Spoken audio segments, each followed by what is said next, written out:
vigilance, the action or state of keeping careful watch, standing guard, defending the bulwark between the righteous and the godless.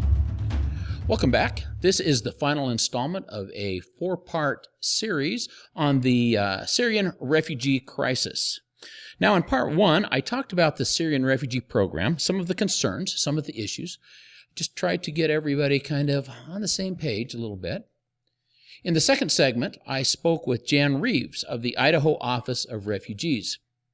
Now, Jan seems to be a sincere guy who's working hard for the refugees, but it's my opinion that he is a little bit of a danger to his country because he does not understand the constitutional principles that work around what he's doing. And because of that, I think he's stepping over the line a little bit. My third guest was Representative Heather Scott from way up north. She is from District 1, way up in the panhandle of the state. And I gave Heather an opportunity to talk a little bit about her concerns. And she was specifically concerned about safety and security for the people of Idaho.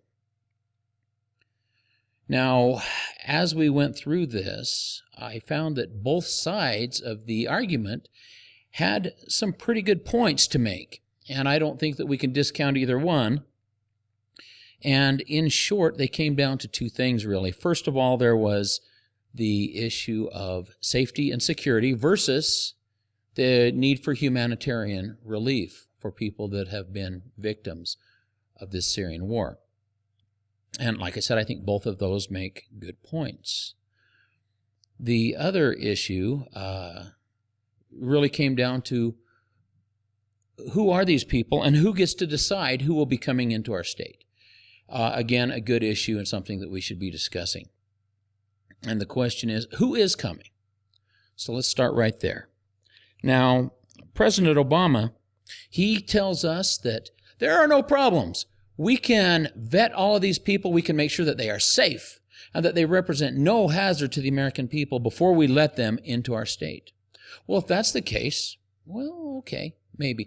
But the problem is FBI, Homeland Security, more than half of the governors of our states don't believe that. They're concerned, they're worried, they have made their objections known, and President Obama seems to just be blowing them off, stating that it is his decision, he will do what he thinks he needs to do. So here's the issues as I see them. This man right here, he had contact with radical elements in foreign lands, in radicalized lands. He's been in touch with them. He's been communicating with them. This man traveled to radical regions. And while there, he hooked up with a Palestinian woman. And after just a few days, he married her. Then he brought this woman back to the United States on a visa. And on her application for the visa, she lied about her address. She actually gave a non-existent address. Now this man, this blithering idiot, he didn't notice any red flags.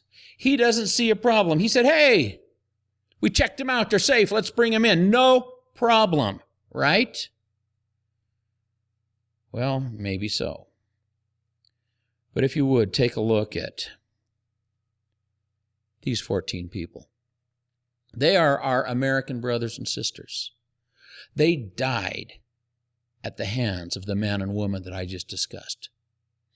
Because of the actions of these terrorists, their families, their friends are experiencing the worst holiday season of their entire lives.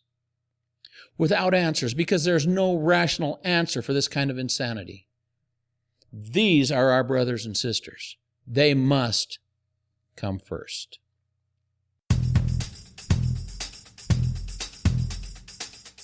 Freedom is not free, but I can help. I offer a set of fundraisers that include advanced firearms training, defensive law seminars, constitution workshops with a focus on the local solution. Now, why the local solution? It's simple. government of, for, and by the people must always be close to the people. Hey, give me a call, 208-317-9843. Let's talk freedom. So I think at the heart of the matter is the tug of war between the federal government, who says, we have all power, we have all authority, we will decide, and the states, who are saying, oh, wait a minute, we are the people that will be living with these people. We are the ones that will be living among them. We are the ones that will be feeding and clothing and housing them according to the program, the way it's set up. We should have a voice. So this is the main question, and I think until we answer this question, it really doesn't do us any good to look any further into these issues. And so really it comes down to a constitutional question. And I have a simple 3-step routine that I go through whenever I try to judge the constitutionality of anything. And the thing that you need to understand is our Constitution was based on natural rights. That was the whole premise of the Constitution, that we have natural rights. And in fact, if we look into the Declaration of Independence, we read something that I think is pretty interesting.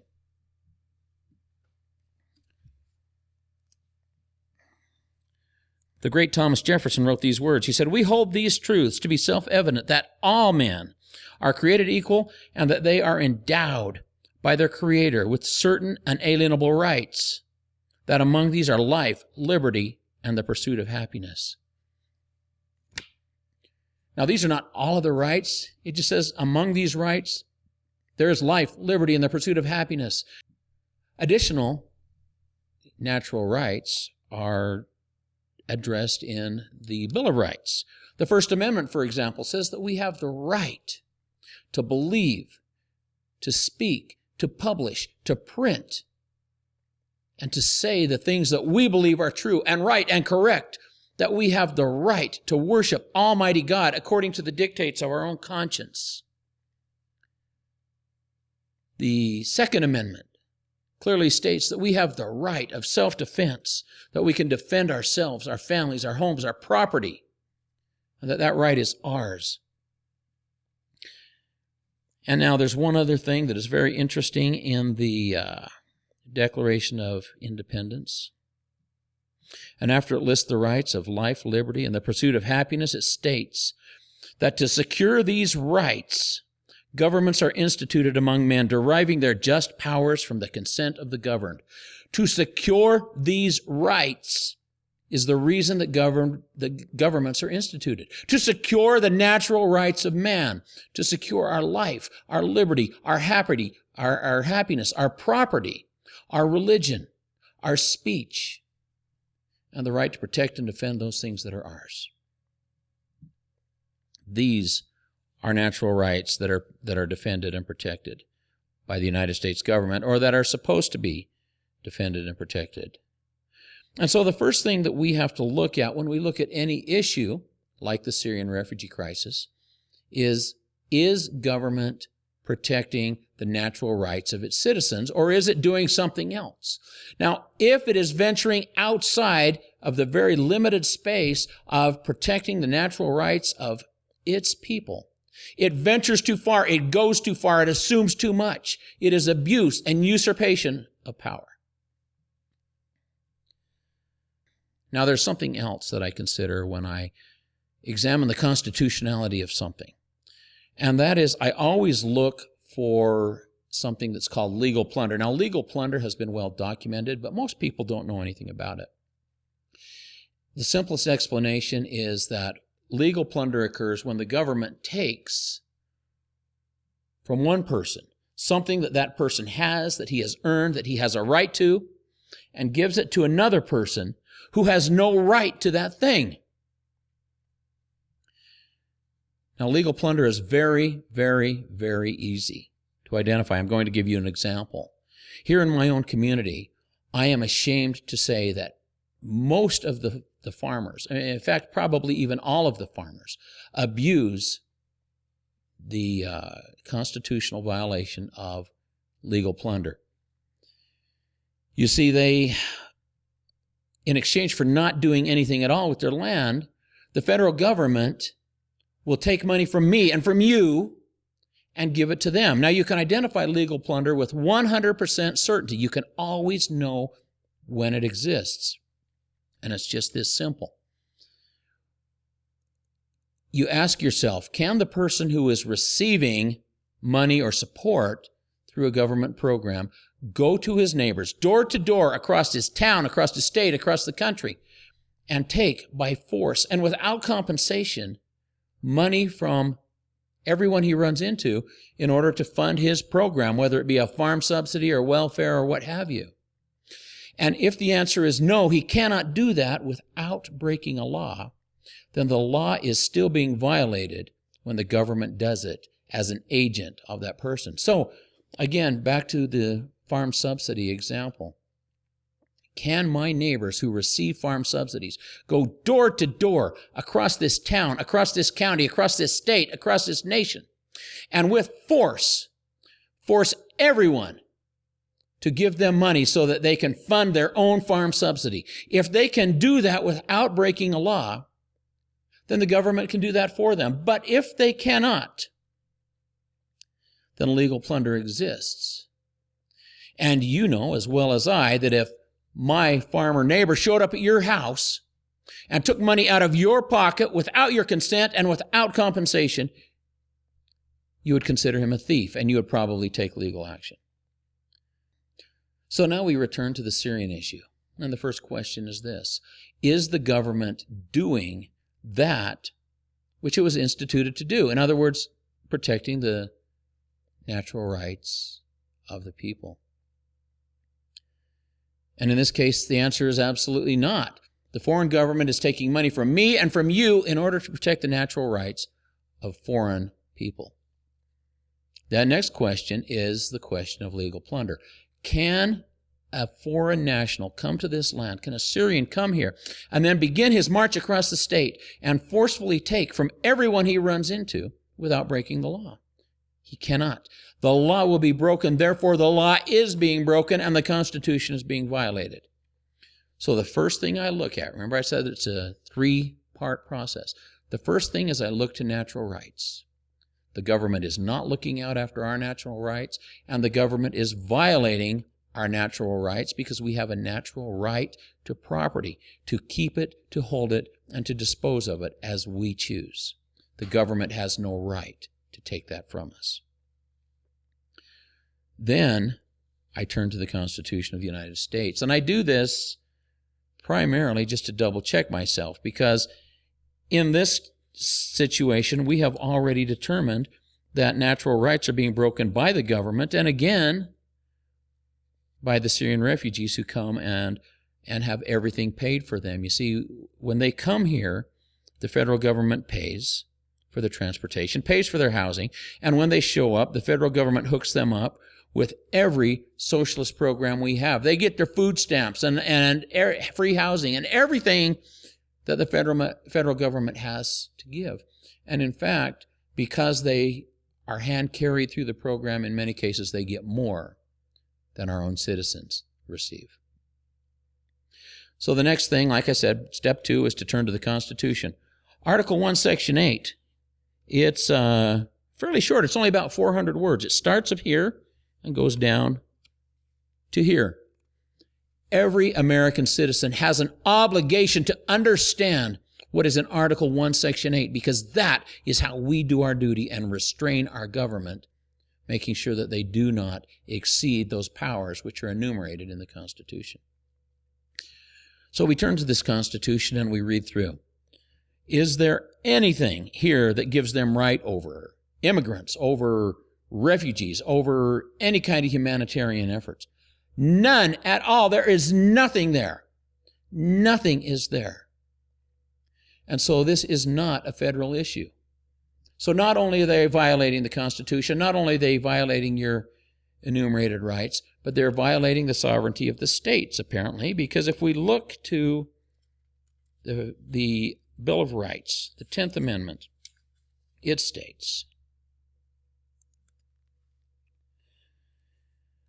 the powers not delegated to the United States by the Constitution, nor prohibited by it to the states, are reserved for the states respectively or to the people.